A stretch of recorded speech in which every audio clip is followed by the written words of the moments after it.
नमस्कार दोस्तों, स्वागत है आपका अनकही दास्तान के एक और नए एपिसोड में। मैं हूं आपका दोस्त और आप देख रहे हैं अनकही दास्तान। तो आज की कहानी जो है वो रॉन्ग नंबर पे है।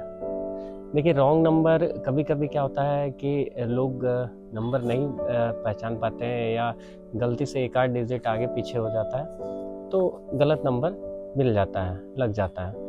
लेकिन कभी कभी क्या होता है कि गलत नंबर भले आता है लेकिन वो आपकी लाइफ से जो है ज़िंदगी भर जुड़ जाता है। तो एक ये ऐसी ही एक कहानी है और ये कहानी जो है मेरा एक मित्र है ना, ये उसी की कहानी है। ठीक है, तो चलिए इसको शुरू करते हैं। तो देखिए, कभी कभी क्या होता है कि ज़िंदगी का सबसे खूबसूरत कहानी जो है एक रॉन्ग नंबर से जिसकी शुरुआत होती है। रात का टाइम रहता है और करीब 11:40 11:30 बज रहे होते हैं। तभी जो है एक अनजान नंबर से आदित्य के फ़ोन पे बार बार कॉल आ रहा होता है और आदित्य ऑफिस से घर की ओर आ रहा होता है, इसलिए वो उसको उठा नहीं पाता है, वो थका हुआ रहता है।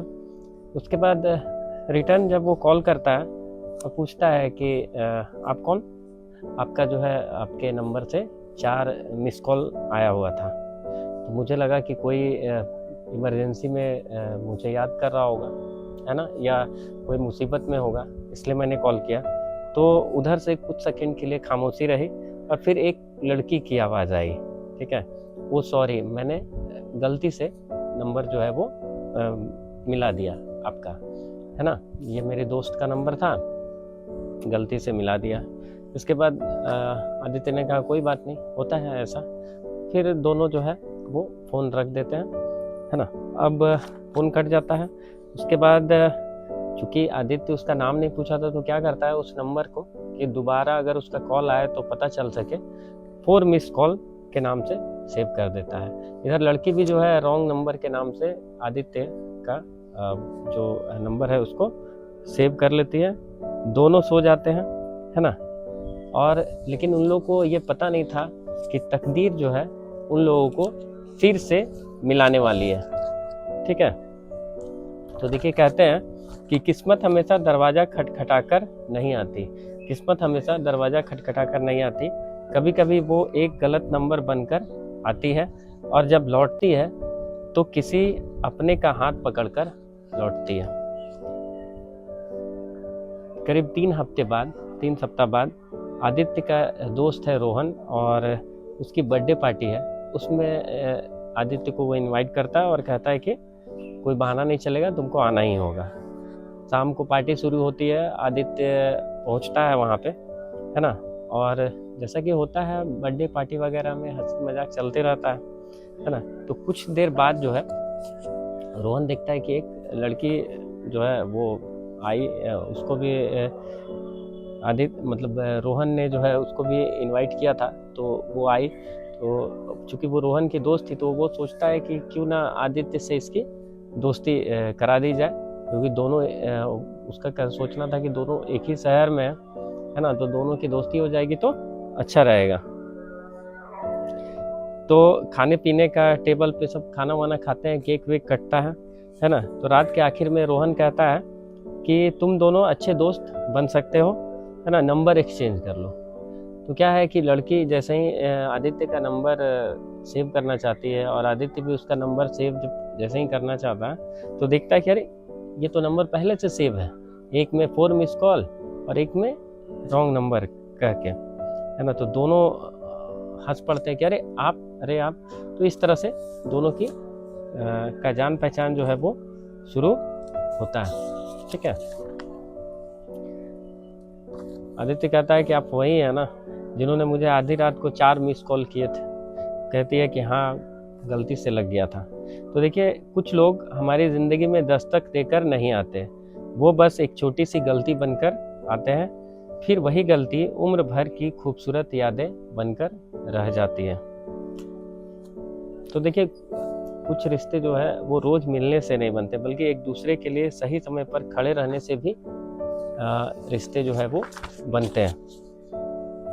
तो पार्टी के बाद आदित्य और लड़की का नाम था सान्या, इनकी बातचीत जो है वो शुरू हो गई, लेकिन दोनों ने कभी एक दूसरे आपको बेवजह जो है वो मैसेज करके परेशान नहीं किया, है ना। जब कोई वजह होता तभी ये दोनों आपस में बातचीत करते थे।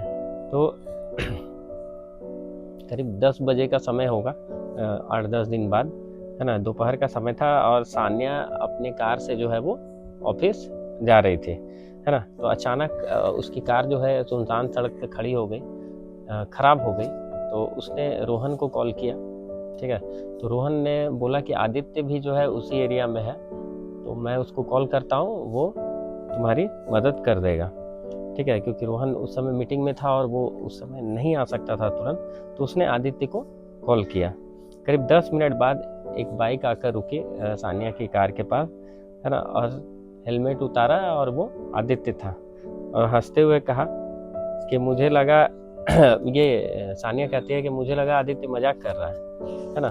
तो ये हंसते हुए कहता है कि देखिए आज जो है रॉन्ग नंबर राइट नंबर हो गया है ना। ये रॉन्ग नंबर वाला आपका मदद करने के लिए पहुंच गया है। आदित्य बोनेट खोला तो देखा कुछ टर्मिनल वगैरह उसका छूटा हुआ था, तो उसको उसने लगा दिया और गाड़ी स्टार्ट हो गई। तो कहते हैं कि जो लोग मुसीबत में याद आते हैं वही दिल के सबसे करीब हो जाते हैं, क्योंकि दुनिया साथ देने की बातें करती है और अपने बिना कहे साथ खड़े हो जाते हैं। कार चल पड़ती है, लेकिन सानिया अचानक से कार रोकती है और पूछती है कि क्या कॉफ़ी पियेंगे आप आदित्य से, है ना। आदित्य मुस्कुराता है और कहता है कि इस बार अगर मना किए तो फिर 4 मिस कॉल आएगा, चलिए पी ही लेते हैं, है ना। दोनों बैठते हैं कॉफ़ी पीने के लिए और इस तरह से दोनों की जान पहचान जो है वो आगे की ओर बढ़ती है ना। तो आदित्य और सानिया जब बात कर रहे होते हैं तो सानिया पूछती है कि कोई गर्लफ्रेंड है तुम्हारी, है ना। तो आदित्य कहता है कि हाँ मेरी एक गर्लफ्रेंड है ना। सानिया मुस्कुराती है और कहती है कि अच्छा, तो फिर मैं सिर्फ दोस्त हूँ, है ना। आदित्य हंसता है और कहता है कि दोस्त कम थोड़ी होता है गर्लफ्रेंड से, है ना। तो कुछ दिन बाद जो है आदित्य सानिया को अपनी गर्लफ्रेंड रिद्धिमा का तस्वीर दिखाता है कुछ दिनों के बाद, है ना।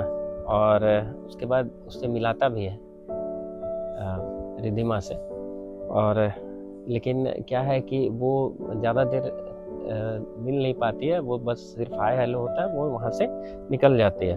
आदित्य कहता है कि हम लोग 4 साल से रिलेशनशिप में हैं। सानिया को कहता है कि रिद्धिमा के साथ 4 साल से वो रिलेशनशिप में है, ठीक है। अब इधर सानिया जो है दिल पर पत्थर रखकर कहती है कि बहुत खुशकिस्मत होगी रिद्धिमा, है ना। लेकिन क्या है कि उसकी मुस्कान के पीछे एक दर्द जो है वो छुपा हुआ है, क्योंकि कहीं ना कहीं सानिया आदित्य को जो है वो पसंद करने लगी थी। तो कभी कभी दिल भी अजीब खेल खेलता है, कभी कभी दिल भी अजीब खेल खेलता है, जिसे पाने की उम्मीद नहीं होती उसी के लिए सबसे ज़्यादा दिल जो है वो धड़कने लगता है। 2 दिन बाद सानिया जो है अपनी कंपनी की मीटिंग से एक होटल में पहुंची थी। मीटिंग ख़त्म हुआ, है ना। और जैसे ही वो लॉबी से बाहर आई तो सामने वाले टेबल पे जो है रिद्धिमा बैठी हुई थी, लेकिन आदित्य के साथ नहीं, वो किसी और लड़के के साथ बैठी हुई थी, है ना। और दोनों जो है एक दूसरे का हाथ पकड़े हुए थे, ठीक है। पहले तो सानिया को लगा कि ऐसे कैजुअली है, लेकिन सानिया एक दिमाग लगाई, तुरंत मोबाइल निकाली और वो उसको रिकॉर्ड करने लगी, ठीक है। तो उसको लगा कि शायद कोई रिश्तेदार होगा, है ना। लेकिन क्या हुआ, तभी रिद्धिमा जो है वो धीरे से बोली, बस थोड़ा सा इंतज़ार करो, है ना। आदित्य से रिश्ता खत्म होते ही मैं हमेशा के लिए तुम्हारी हो जाऊंगी। अब सानिया का जो है वो दिमाग ये सुन के खराब हो गया, है ना। वो हालांकि ये सारा चीज़ें जो है वो अपने मोबाइल में वो रिकॉर्ड कर ली थी, ठीक है। तो सानिया होटल से बाहर निकली और उसके हाथ में जो मोबाइल था उसमें एक वीडियो था जो रिद्धिमा का पोल खोल देता, है ना। लेकिन अब दिल में एक बोझ था कि अगर ये चीज़ हम आदित्य को बता दें, है ना, तो उसका दिल जो है वो पूरी तरह से चकनाचूर हो जाएगा, टूट जाएगा। तो कहते हैं कि सच हमेशा खुशी नहीं देता, कभी कभी सच ही सबसे बड़ा जख्म बन जाता है। और सबसे मुश्किल काम होता है किसी अपने का टूटा हुआ भरोसा अपनी आंखों से देखना, है ना। तो देखिए दोस्तों, कहते हैं कि कभी कभी जिंदगी का सबसे मुश्किल काम सच बोलना नहीं होता, है ना। सबसे मुश्किल काम होता है किसी अपने को ऐसा सच बताना जो उसको अंदर से जो है वो झकझोर दे, तोड़कर रख दे। पूरी रात जो है सानिया सो नहीं पाती है और बार बार वो वीडियो देखती है और उसको बहुत गुस्सा भी आता है। उसको कभी कभी लगता है कि मोबाइल जो है पटक दे, फेंक दे, क्योंकि आदित्य इतना अच्छा लड़का है, उसके साथ ऐसा किसी को भी नहीं करना चाहिए था, है ना। वो बार बार यही चीज़ सोच रही है कि वीडियो दिखाऊं नहीं दिखाऊं, दिखाऊं नहीं दिखाऊं, दिखाऊंगी तो उसका दिल टूट जाएगा और नहीं दिखाऊंगी तो उसका पूरा ज़िंदगी जो है वो बर्बाद हो जाएगा, है ना। तो अगले दिन जो है सानिया आदित्य को फ़ोन करती है और कहती है कि शाम को मिल सकते हो। तो आदित्य कहता है कि हाँ मिल लेंगे, सब ठीक है ना। हालांकि इसकी आवाज़ में मायूसी थी, तो आदित्य पूछता है कि सब ठीक है ना। तो सानिया कहती है कि हाँ मिलकर बात करते हैं। शाम को दोनों मिलते हैं, है ना, कैफ़े में। और आदित्य मुस्कुराकर कहता है कि इतना सीरियस क्यों हो, है ना, तुम्हारी आवाज़ इतनी सीरियस क्यों है। तो सानिया कुछ नहीं बोलती है और सीधे मोबाइल जो है वो आदित्य के सामने कर देती है और वीडियो चला देती है और बोलती है पहले इसको देख लो। आदित्य वीडियो चलाता है और शुरू में तो उसका चेहरा पे मुस्कान रहता है, लेकिन जैसे ही रिद्धिमा को देखता है ना, उसका टेंशन बढ़ने लगता है। और कुछ सेकंड बाद जब रिद्धिमा का आवाज़ सुनता है, वो जो बोली थी कि बस थोड़ा सा इंतज़ार करो, आदित्य से रिश्ता जो है ख़त्म होते ही मैं हमेशा के लिए तुम्हारी हो जाऊंगी, है ना। ये सुन के उसका जो है दिमाग पूरी तरह से आउट हो जाता है, मतलब रोने लगता है वो। आदित्य एकदम कांप जाता है, ठहर जाता है ना। आँख में जो है खाली उसका आंसू भरा हुआ है ना, कुछ बोल नहीं पाता है। और फिर धीरे से बोलता है कि 4 साल, है ना, मैंने 4 साल जो है एक ऐसे इंसान पर यकीन किया, है ना, जो कभी मेरा था ही नहीं, ठीक है। तो सानिया जब आदित्य को देखती है उसको भी बहुत दुख होता है। कहते हैं कि जिसे अपनी हर दुआ में मांगा था उसी ने मेरी दुआओं का यकीन तोड़ दिया। अब शिकायत किसी इंसान से नहीं, बस अपने ही भरोसे से है, जो गलत दरवाजे पर जाकर खड़ा हो गया। कुछ लोग छोड़कर नहीं जाते, वो हमारे अंदर का यकीन साथ ले जाते हैं। और सच कहूँ, दिल टूटने की आवाज़ नहीं आती, लेकिन उसके बाद इंसान पहले जैसा कभी नहीं रहता। तो कुछ दिन बाद जो है, हालांकि उसका दिल ऐसा टूटा था, कुछ दिन बाद उसको फ़ोन आता है रिद्धिमा का, लेकिन वो फ़ोन नहीं उठाता है ना। वो ब्रेकअप कर लेता है, बस सिर्फ ऑफिस जाता है, ऑफिस से आता है, ऑफिस जाता है, ऑफिस से आता है, ना किसी से बात करता है, ना वो ठीक से खाता पीता है ना। कि देखिए दिल टूटने के बाद जो है ना, चूँकि ऐसा उसको शौक लगा था, है ना, कि उसका दिमाग जो है पूरी तरह से आउट हो गया था। तो एक शाम जो है सानिया उसको फ़ोन करती है और पूछती है कि तुम कैसे हो। तो आदित्य कहता है कि आज मिल सकती हो क्या। तो सानिया बोलती है ठीक है, मिलेंगे, शाम को मिलते हैं हम लोग। तो दोनों पार्क में मिलते हैं और आदित्य धीरे से कहता है कि जानती हो, रिद्धिमा के जाने का दुख अब थोड़ा कम हो रहा है ना। तो सानिया बोलती है फिर मिलने के लिए क्यों बुलाया है, क्या बात है ना। तो आदित्य मुस्कुराता है और कहता है कि दुख इस बात का है कि मैंने इतने साल उस इंसान को दिए जो उनका हकदार ही नहीं था, और जिसने बिना किसी रिश्ते के मेरा साथ दिया, मैं उसे देख ही नहीं पाया। देखिए कभी कभी होता क्या है ना कि इंसान जो आपके सामने खड़ा है ना, आप उसके प्यार को नहीं समझ पाते, उसका प्यार जो है आपको दिखाई नहीं देता, है ना। और हम लोग गलत इंसान पे भरोसा कर लेते हैं। प्यार में अक्सर जो है ऐसी चीज़ें हो जाती हैं। तो यही चीज़ वो कहता है कि जिसको प्यार मिलना चाहिए था उसको प्यार नहीं मिला, और जिसको नहीं मिलना चाहिए था उसको प्यार मिला, है ना। सानिया जब अपनी तारीफ सुनती है तो एकदम इमोशनल हो जाती है ना। और आदित्य उसका हाथ पकड़ता है और कहता है कि सानिया, तुमने मुझे प्यार का मतलब नहीं सिखाया, तुमने भरोसे का मतलब सिखाया है। अगर तुम चाहो, ये आदित्य कहता है कि अगर तुम चाहो तो मैं जो है वो अपनी बाकी ज़िंदगी तुम्हारे साथ बिताना चाहता हूँ, है ना। सान्या चूँकि पहले से ही मैंने बताया था कि पहले से ही उसको आदित्य से जो है लगाव था। ये बात सुनते के साथ वो जो है मुस्कुराती है और थोड़ी इमोशनल भी हो जाती है ना। और इस तरह से सान्या और आदित्य की जो है वो प्रेम कहानी जो है वो शुरू होती है और अंत में जो है वो दोनों शादी कर एक साथ पूरी ज़िंदगी के लिए बन जाते हैं।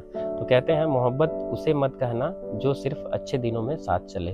मोहब्बत उसे मत कहना जो सिर्फ अच्छे दिनों में साथ चले। मोहब्बत तो वो है जो तुम्हें टूटते हुए देखे तो तुम्हें समेटे और फिर तुम्हें खुद से भी ज़्यादा मजबूत बना दे। क्योंकि सच्चा हमसफ़र वो नहीं जो हाथ पकड़ ले, सच्चा हमसफ़र वो नहीं जो हाथ पकड़ ले, सच्चा हमसफ़र वो है जो टूटे हुए दिल को फिर से धड़कना सिखा दे। तो यही थी आज की अनकही दास्तान। उम्मीद है आपको ये कहानी पसंद आएगी और अगले एपिसोड में हम लोग फिर से एक नई कहानी के साथ जो है हाजिर होंगे। तब तक के लिए अपना खूब ख्याल रखिए और खुश रहिए, हंसते रहिए, मुस्कुराते रहिए, प्यार करते रहिए। Thank you.